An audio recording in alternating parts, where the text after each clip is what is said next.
What is up, everybody? I'm NoLucksGiven here with your afternoon snap, and today we're taking a look at the top 4 from this week's community gaming tournament. And sometimes I will kick this content off looking at the 4th place deck list and then work my way up. This time we're taking a look at the 1st place deck to start the video. And that's partially because I think this is maybe the most boring deck. We've seen this deck before, right? Thanos with Cole, Mockingbird, Blob, Professor X, Alioth. This is a known quantity, and this deck has not changed since the nerfs of Time Stone, Mind Stone, and Psylocke. This deck is still kicking. It's still really, really powerful. The versatility of the Thanos stones combined with their synergy with Mockingbird, Blob, and Cole Obsidian are just a really, really powerful combination. And then we also have Professor X, Alioth, Jeff, and Vision to make powerful plays that can lock out our opponent, and then also, of course, Shang-Chi and the current season pass card Hope Summers. This deck is very good, and it is a known quantity. So I partially wanted to start the video off with this deck because it's like kind of boring, right? But it also leads me to an interesting discussion point. I got a little bit of a lily cam here, but she's shifting around, so let me just adjust this real quick. There we go, get her in here. She's looking, she's interested in Thanos. And one of the interesting things I think about Devinter's win with this exact combination, we're gonna see this is the only Professor X in the top 4. This was about a 70-person tournament. I think there were 66 players in this tournament. And of that, only 6 players played Professor X. Meanwhile, 10 players played War Machine, the brand new card. However, we're not going to see any War Machine in this video.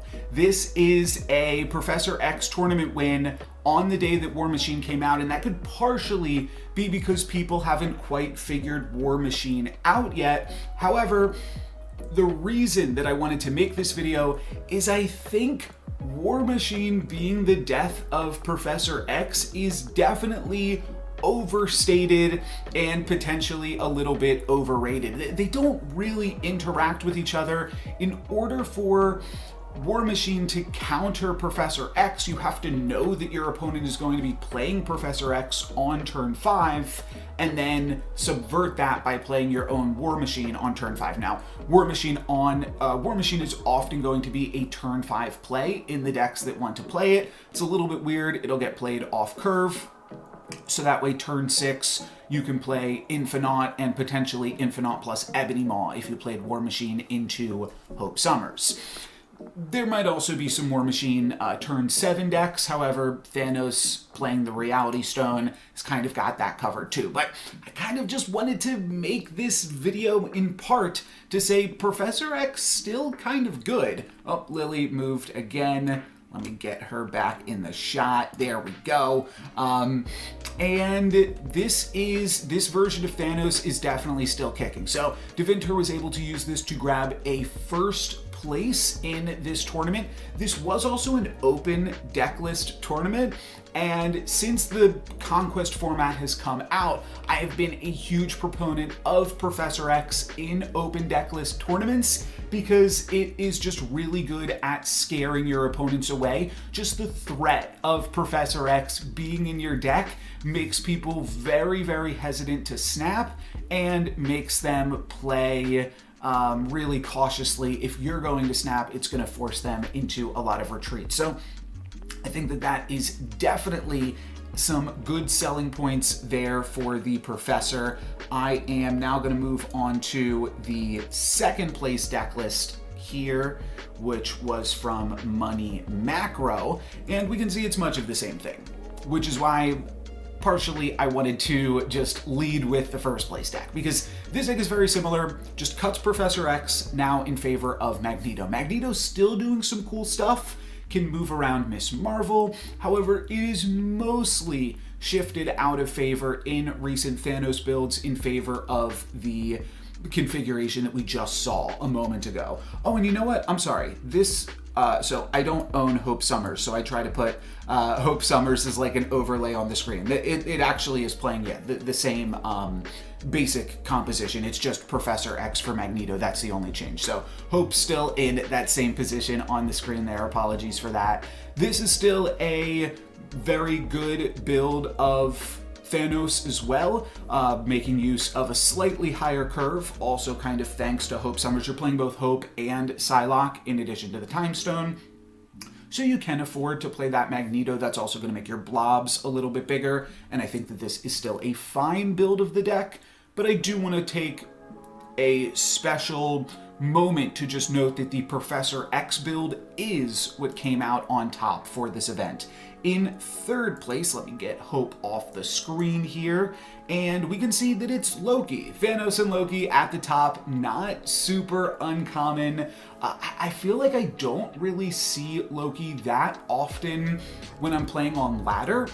There are some very highly ranked players that are still huge proponents of Loki. However, Loki has been a mainstay of tournaments as long as I've been covering tournaments on this channel for the past 4 or 5 months. Loki has just been a consistent force, and here we see a cute little build that now includes Mockingbird. I think Goliath is also really good, just because those times where you have priority. It's basically, you play Loki, you play a few cards like Quinjet and Zabu that can also reduce costs of cards. Devil Dinosaur is always like the most interesting card in Loki decks, but I'm a fan of it, and especially when you can hit Devil Dinosaur off Iron Lad for 3 with Zabu, like some really crazy high rolls with that synergy.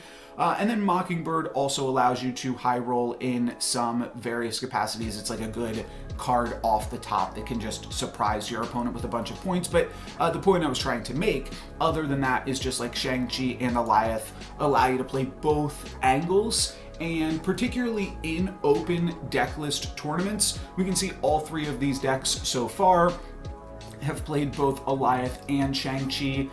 I have personally found it interesting in like ladder play to lean into one direction or the other.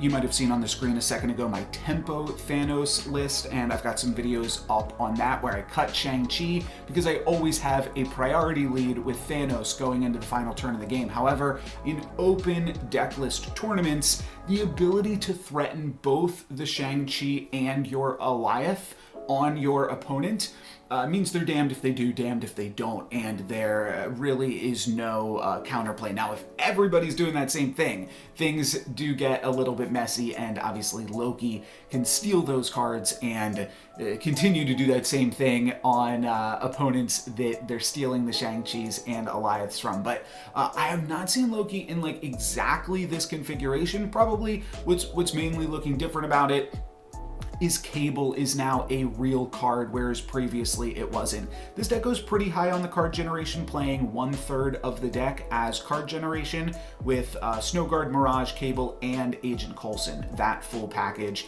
And then, yeah, that's basically it. Then let's move along to the 4th place deck list, and this is probably the spiciest deck list of this video, which is kind of cool because it's both, oh no, this is, sorry, the Hope is over here, apologies for that, but it's Thanos Loki, it's both of them. So why not throw them both in a deck together here? Again, we are cutting that Professor X that was only in the 1st place list, and now we also have Enchantress as a tech card in case you're playing up against things where ongoing abilities matter. Gladiator, just a powerful tempo card, though still playing both the Shang-Chi and Goliath despite the Gladiator there. And then Loki just giving you options in case you'd rather go with what your opponent has got if you don't like what's in your own hand.